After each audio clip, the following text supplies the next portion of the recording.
World, welcome to Marketing as a Foreign Language, episode 324. Did you know that we're going to be talking a lot about Facebook today? They captured more than 2,000 hours of first-person video to train next-generation AI. If that doesn't interest you, maybe the decision that Facebook made about how you can basically call for the death of public figures. Not wild. On Facebook, they're totally fine with that. If you're a president, if you're a celebrity, that sort of thing, and people call for your death, that's fine. But you can't call for the death of a private individual. Can someone please explain to me the difference? I don't really get it. And then they recently updated it to say that you can't call for the death of a journalist. But why are we calling for the death of anyone? It doesn't seem appropriate to me. Facebook will adopt new policies to address harassment targeting public figures. Yeah, I'm going to dive into that. Google rolling out continuous scroll on mobile. It's finally here. The guy who came up with continuous scroll said that he regrets it because of the addictive quality of the never-ending scroll. I don't really need more than one page on my Google search results usually, but it's noteworthy from an SEO perspective. Bloomberg.com, can Twitter get us to be nice? We're talking about some of the changes going on there. The most pertinent one is if you retweet an article before reading it, Twitter will say, hey, maybe you should read it first. Google, YouTube to prohibit ads and monetization on climate denial content. They, of course, are going to make the call as to what's climate denial content and what isn't. But let's dive right in. Facebook captured more than 2,000 hours of first-person video to train next-generation AI. This from CNBC.com. All links to all articles right there in the description. Facebook has announced a research project in which it collected 2,200 hours of first-person footage from around the world to train next-generation AI models. The project is called Ego 4D, and it could prove to be crucial to Facebook's Reality Labs division, which is working on smart glasses, augmented reality, and virtual reality projects. Facebook said it will make the Ego 4D dataset publicly available to researchers in November. So we are very soon going to find ourselves in a culture in which we are all wearing these glasses. I'm not sure if you saw the Midnight Gospel or not, but you should really check that one out. That's a great show on Netflix. And basically, this dude just sticks his head into some sort of alternate dimension portal machine, and he flies around and experiences himself as an avatar in these various dimensions, and it's quite interesting. And I'm not convinced that we are not currently an avatar in a digital space in this particular reality, but there's a word called Shahrazad, which means a dream within a dream. So perhaps when we play a video game, we are experiencing precisely that concept. But Facebook ramping up their first-person video to train next-generation AI leads me to believe that this technology is able to recognize emotion. Now, Google has an API for photos that I have used in the past where literally it will tell me the happiness quotient of a photo that I upload. I put in a picture of my face, for example, and it'll say with 96% accuracy, we think you're happy. Now, can you only imagine a two-face camera, which is to say there's an external camera on glasses you're wearing, and there's another camera that somehow monitors your face. This Google Lens or this apparatus you wear on your head could also detect changes in body temperature. It could tell you if you're getting sick. It could tell that you're upset. It could. But here's the thing: when it knows all of those things, it's going to serve ads to you based on that. So, for example, if there was a fully what would you call it? Immersive virtual experience gadget that included something that monitored your blood. There are diabetes patients right now. I know one in particular that literally has a machine attached to her all of the time that will release insulin into her bloodstream. And there's an app on her phone. So we already have this technology. The question becomes, when will it be readily available and who's going to want to actually use it? But the future to me looks like Chipotle sending you an ad when they see your blood sugar is dropping, Coke serving you ads when they can monitor, caffeine reduction in terms of milligrams in your bloodstream, which Sounds far out, but if you talk to someone 200 years ago and you tell them that I would have a call with someone from India this morning with zero lag, they would think you're talking about some magical telepathic um, impossibility. And so, Facebook capturing 2,000 hours of first person video to train next generation AI, one can only imagine what they will use that for. But they're doing it.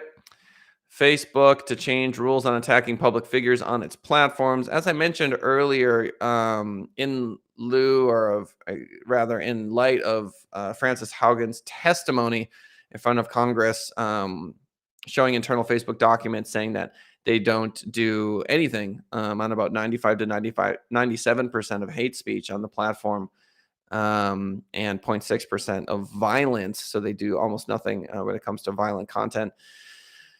How true is that? I'm not sure, but she testified in front of Congress. I mean, there's internal studies from Facebook. It's not looking good.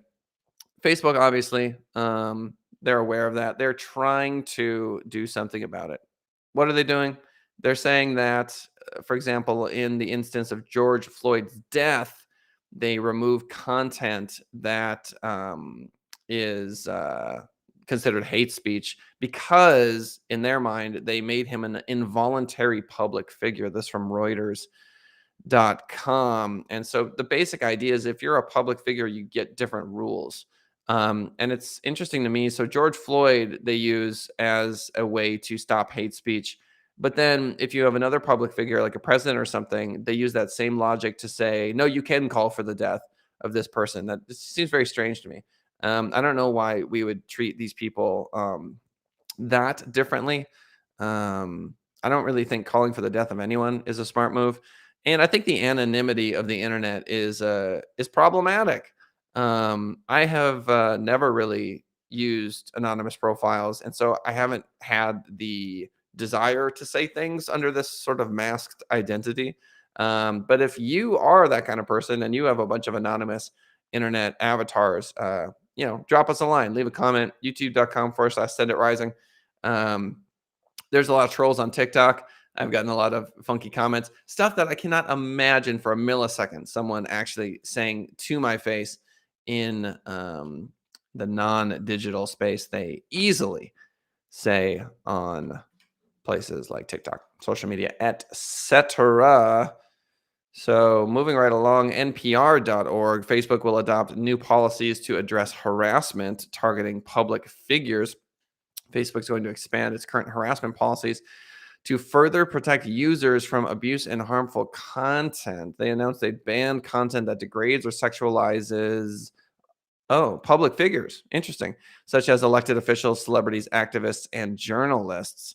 So this flies in the face of the other article, which stated that it's fine to call for the death of some of these individuals. Here we have an article that's saying that they're going to kind of crack down. So Facebook talking about removing severe sexualizing content. The company saying, quote, because what is unwanted can be subjective, we'll rely on additional context from the individual experiencing the abuse to take action. It sounds like the victim in these particular situations is going to have to say something, do something. I can only imagine what it's like to be a powerful woman who is subject to just thousands and thousands of comments like this that would fall under the severe sexualized content umbrella. And then you have to, I don't know, maybe in one email they'll go through all of them, but if they're asking for a case by case basis, that seems unrealistic. So hopefully they would just go through the whole account. According to the article, Facebook will also remove coordinated mass intimidation and harassment that comes from multiple users. I like that.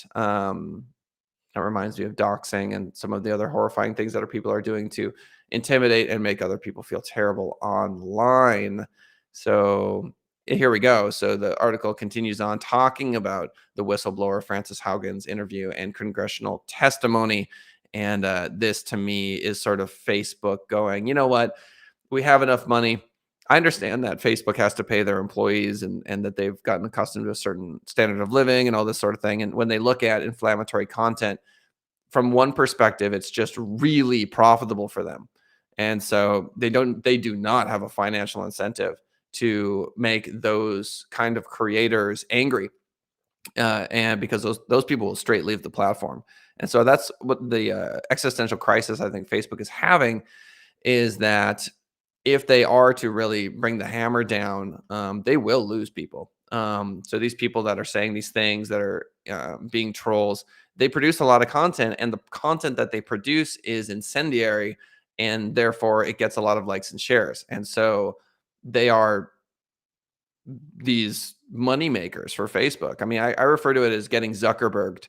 If you spend a bunch of time on Facebook getting people to yell, scream, fight, whatever, comment, share, it doesn't matter. You are working for Mark. You know what I'm saying? Like, your time has value. And when I ask someone to produce content for my company, Send It Rising, I pay them. Facebook does not do this. They are not paying you to produce comment. They're not paying you for likes, shares, that sort of stuff. TikTok does.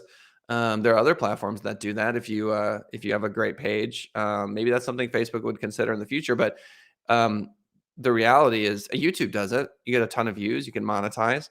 It is interesting to me that Facebook just never had to do that. They basically said, keep on churning out content. We got addicted to Facebook because it was such a powerful platform back in the day, and it houses all of our photos and so much history. And we go, you know what? That's enough. Like, we're not going to ask for Facebook to pay us, but they are making money hand over fist. There's no question about that. Google rolling out continuous scroll on mobile. This is relevant simply because, as I mentioned earlier, the guy who um, created continuous scroll thought it was a mistake.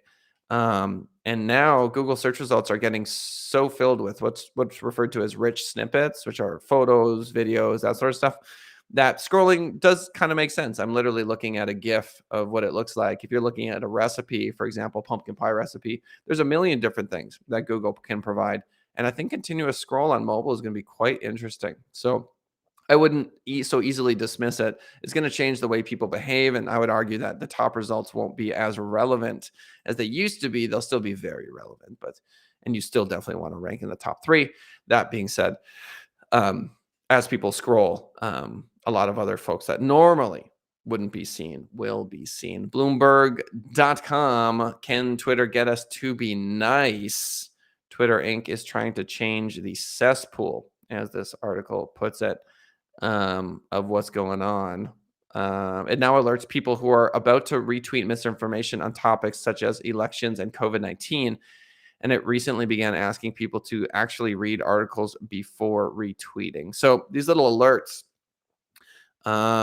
must be based on some sort of artificial intelligence, some sort of programming that says, okay, you're about to quote something about COVID-19 and mask usage, or you're about to quote something about vaccinations, or you're about to quote something about climate change, and you get these little alerts. Now, if you fervently disagree with that little alert, that's going to bug you, and that might drive you off the platform, or it may drive you to simply tweet about the alerts and get more people who agree with you to like you, follow you, share your content, etc.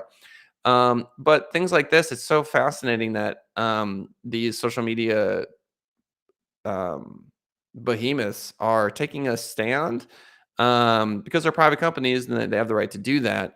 Um, as I mentioned before, with the rise of Parler for conservatives, we will see a bifurcation of these platforms into this sort of left, right, liberal, conservative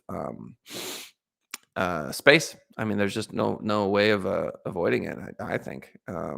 Back to the article. In some cases, if users try to tweet something mean or offensive, automated pop-ups now ask them to think twice. That's so interesting. As the article continues, these changes may sound modest, but they're as radical. But they're radical as far as tech companies go, and I would agree with that. So this idea that you're 16 and you're about to say something you're going to regret in 15 minutes, and this little alert comes up, I don't know, man. It sounds kind of like the angel on your shoulder. And while I understand that there's an argument that it's this totalitarian, kind of a ethics changing brainwashing, I think if someone reminds you to be a nice person, that's probably not the end of the world. It's almost like um, the counter to anonymity, because anonymity will often result in people behaving in a way that is not typical for a functional and loving society.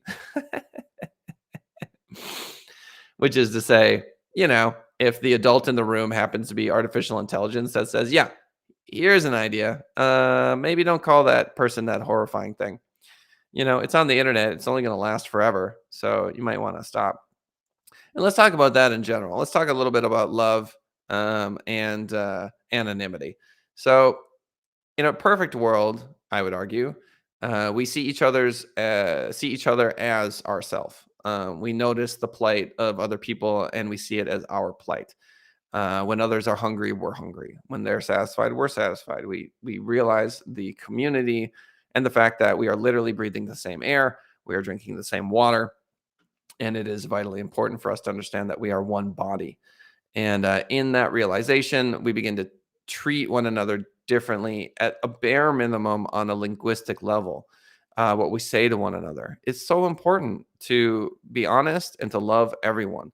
And that doesn't mean that people are going to come over to my house and, I'm going to invite all the homeless people into my garage and, take care of all of them and give them all of my money. This is not what this means. What it means is, uh, someone can do harm to you in some way, shape, or form, and you can still love them and not want to be around them. Does this make sense? And I know that sounds wild, but it's true because the reality is there are people, there's what, 7 billion people? I don't know what the world population is now, somewhere around there. Um, and I can't interact with all of them, but my perception of them and my respect for them, my empathy for them, and ultimately my love for them is outside of necessarily their actions. And I know that sounds crazy, but it's like when someone enters into my world, um, whether or not I choose to spend more time with them and whether or not I love them and their story and where they happen to find themselves is kind of the two different worlds. For example, if I see someone on the street and I bump into them, um, and they're like, "Hey, buddy, watch it." I'm like, "It's all good, dude. Just keep walking." I can love that guy. How and why would you do that? Well, if I don't love that guy, now I'm holding on to that poison, right? If I'm angry at that dude, now I'm the like. There's no good reason that that guy, like, by not loving him, I give him all this power over me. By loving him, I'm like, "Oh, look, yeah, I love him. I get it. It is what it is." So the point of all that is like, look, these big social media networks, as they crack down on these sorts of people, I hope that they are acting out of a place of love. I hope that they are thinking to themselves, you know what? These people on these platforms, we're going to start booting them off because they're not doing what they should. It's like a teacher who loves the student who is bad mouthing them, and the way in which they love them is by saying that's not okay.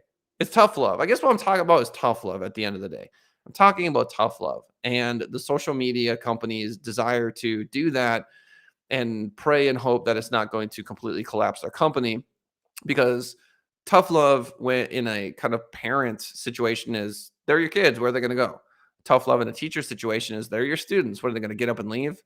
And so there's this notion that tough love only really is possible, in these sort of rooms in which, there's a socio cultural dynamic that says that you can't leave. So, but I don't buy that. I think that tough love is love in the end, and that it's incredibly important. And so, my hope is that Twitter, Facebook, etc., can practice some tough love, and then it's totally fine if people want to get up and go. You're free to go. Go start another social media platform if you don't like it, and then the rallying cry of these other social media platforms. I mean, you would hope that they would do the same thing, that they would express that tough love. Google YouTube to prohibit ads and monetization on climate denial content, talking about more tough love. I don't know where you fall on this particular, um, on this particular theme of climate change. I think it's very clear that the climate is warming. I think that's, scientifically proven over and over again. But when people talk about, I don't know, economies and how to wean ourselves off oil and the use of plastic, I mean, these are nuanced and interesting conversations. So, what exactly does Google mean and YouTube mean when they talk about climate denial? I don't know, but let's find out. Google and YouTube on Thursday announced a new policy that prohibits climate deniers from being able to monetize their content on its platform via ads or creator payments. This from Axios.com. So this is going to create sort of a, another subculture of people that go put their videos somewhere else. Because if they get demonetized, they will go somewhere else. Um, that being said, this is sort of that tough love argument I was making before. So, what exactly is denial? So, this includes, according to the article, content referring to climate change as a hoax or a scam, claims denying that long term trends show the global climate is warming, claims denying that greenhouse gas emissions or human activity contribute to climate change. So, one of the fears that I have is, here I am talking about climate change, and the algorithm is picking up on that. And so if for whatever reason they think that me talking about it is me denying it, then they could shut down the monetization on this channel.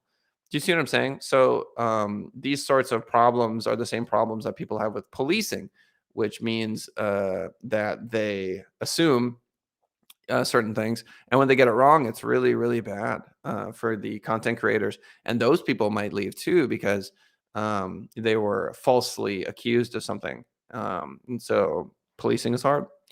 Let's recap, shall we? Facebook capturing more than 2,000 hours of first-person video to train next generation AI. Things are going to get wild, folks. They already are. If you think about it, go back 50 years and you look at what we're doing today. It's absolutely mind-boggling what I'm capable of doing in front of a computer screen. I'm watching Seinfeld, and his little dumb, like antiquated prehistoric computer that's sitting on his desk in that show is just so funny to me. I mean, that thing doesn't do anything. And that was, the early 90s, how far we've come. Facebook changing rules and attacking public figures on its platform. I mean, I get calls for revolution. I get telling people, talking about policy and getting angry at leaders and wanting change. I just feel like calling for their death or like coordinating an attack, that sort of stuff. I don't know. It seems pretty wild to me. Calling for the death of a leader. I don't know. Just doesn't seem appropriate. But Facebook thinks it is. They seem like it's fine, but they're beginning to crack down on some of these things. So we'll see. And then of course the counter argument is what like you've got some sort of North Korean. You can't talk bad about dear leader, fascist regime. That's obviously horrifying. We don't want that either. So it's still love. Still the answer. Facebook will adopt new policies to address harassment targeting public figures. Like if Kim Jong Un had love for his people, they wouldn't be starving. Um, or yeah, well, I think that's true. Facebook will adopt new policies to address harassment targeting public figures. Yep, we get it. Cracking down, tough love. Google rolling out continuous scroll. That's kind of a neat technological change. Twitter cracking down. I guess this is the tough love episode. That's what we're talking about. All these social media channels doing exactly that. Anyway, ladies and gentlemen, I'm a happy camper. I hope life is going good for you and everything is going swimmingly. I hope you get everything that you want and that you see the perfection of the universe. Thank you for swinging by the show today. I genuinely appreciate it. If you want to love us, why don't you swing by youtube.com/Shandit Rising, SENDITRISING. Not .com, just youtube.com/Send It Rising. We're on iTunes. We're on Spotify. If you want to find us there, just type in marketing as a foreign language. That's MFL, marketing as a foreign language. Download some episodes, hit the like button and all that sort of thing. You, the listener, are the most important piece of this puzzle. I'd love to hear from you. If you do join us for the live show, 10:30 a.m. Pacific Standard Time, all you got to do is click on that little chat button like Alejandra just did. She wrote excellent, and I appreciate that, Alejandra. You leave a comment, and boom, I hear it, I see it, it warms my heart, and I appreciate it. So, love you all. I hope you have a wonderful whatever it is you're doing, day, night. Who knows when you're listening to this? Goodbye for now.